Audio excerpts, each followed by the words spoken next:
আসসালামু আলাইকুম। আপনারা সকলেই জানেন আমি একজন ইজি বাইক চালক। তা আসলে আমরা গাড়িওয়ালারা কখনোই কাউকে ইচ্ছে করে অ্যাক্সিডেন্ট করি না, হয়তোবা ভুলবশত হয়ে যায়। সেটা গাড়িওয়ালার হোক বা রাস্তায় যে পাবলিক চলে এই পাবলিকের হোক। তো আসলে আমরা মানুষ অনেক সময় নিজের শরীরের শক্তি দেখাই, এটা আসলে ঠিক না। সত্য মিথ্যা যাচাই না করে আমরা একটা ড্রাইভারের উপরে অনেক হামলা চালাই বা আক্রমণ করি। হ্যাঁ, তো আসলে এটা অবশ্যই ঠিক না, কারণ এটা কিন্তু যদি আপনি কারোর উপর জোর করেন তাহলে কিন্তু এটা হিসাবে এক সময় আপনার মূল্যে দিতে হবে। তো এরকম একটা ঘটনা আপনাদের সাথে শেয়ার করি আমার বাস্তব জীবনে। তো আমাদের এখানে সোনারগাঁ চৈতি গার্মেন্টস একটা বড় একটা গার্মেন্টস শিল্প। তো সকাল 7টা থেকে 8টা পর্যন্ত ওই গার্মেন্টসে লোক ঢুকে। তো আমরা সকালবেলা সব ড্রাইভাররাই মোটামুটি ওই গার্মেন্টসের শ্রমিকগুলাকে ওদের গন্তব্যস্থলে পৌঁছে দেওয়ার চেষ্টা করি যথাসময়। তো এতে আমাদের অনেক ফায়দা হয় এবং গার্মেন্টস শ্রমিকদের অনেক ফায়দা হয়, ওরা অনেক উপকৃত হয়। তো যাই হোক, এখন এমনই সকালে একদিন আমি আমার ইজি বাইকটা নিয়ে বের হয়েছি। বের হওয়ার পর আমাদের এখানে গোয়ালদি থেকে আমরা কিছু লোক নিয়ে আমি চৈতি গার্মেন্টস নামাই দিছি। তো নামাই দেওয়া আসার পর কিছু দূর আগে আসার পর একটা জায়গায় একটা বোন ওর 2টা সন্তানকে নিয়ে বের হয়েছে, দুটোটাই হয়তোবা ছেলে।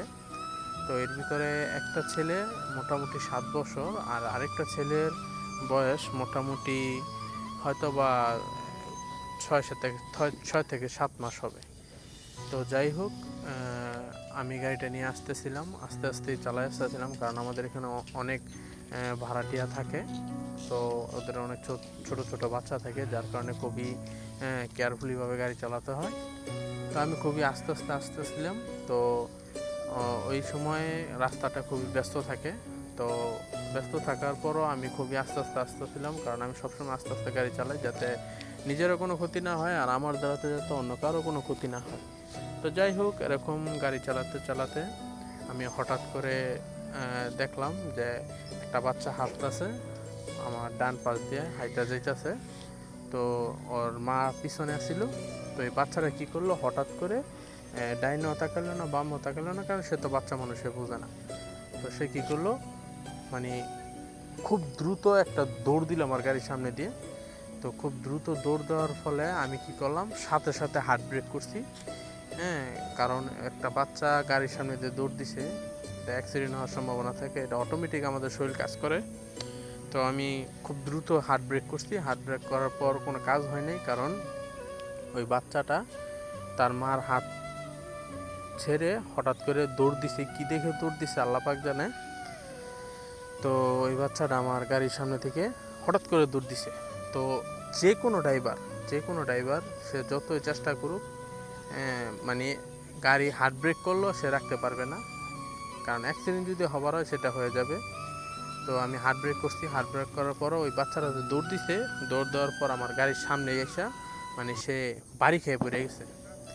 সে বাড়ি খাইয়া সাথে সাথে রাস্তার ভিতরে পড়ে গেছে। তো রাস্তার ভিতরে চারিদিকে অনেক মানুষ জড়ো হয়ে গেছে। তো আসলে আলহামদুলিল্লাহ ওই বাচ্চাটার তেমন কোনো একটা অ্যাক্সিডেন্ট হয় নাই, আল্লাহ পাক বাঁচাইছে। তো ওর মায়ের সাথে সাথে আমি বাচ্চাটাকে উঠাইছি। উঠানোর পর ওর মায়ের বলতেছে, আপনি ওর হাত ছাড়লেন কি লেগে?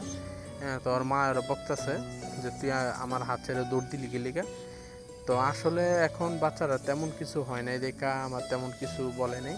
যদি আজকে বাচ্চারা একটা হাত ভেঙে যেত, একটা পা ভেঙে যেত, হ্যাঁ, তাহলে কিন্তু আজকে আমি একটা ইজি বাইক চালক, আমার উপর অনেক অত্যাচার হইতো। তো চারিদিকে অনেক মানুষ ছিল, তো ওরা দেখছে বিষয়টা কিছু মানুষ, কিন্তু আসলে আমরা নিজের স্বার্থ এখন নিজে ভালো বুঝি।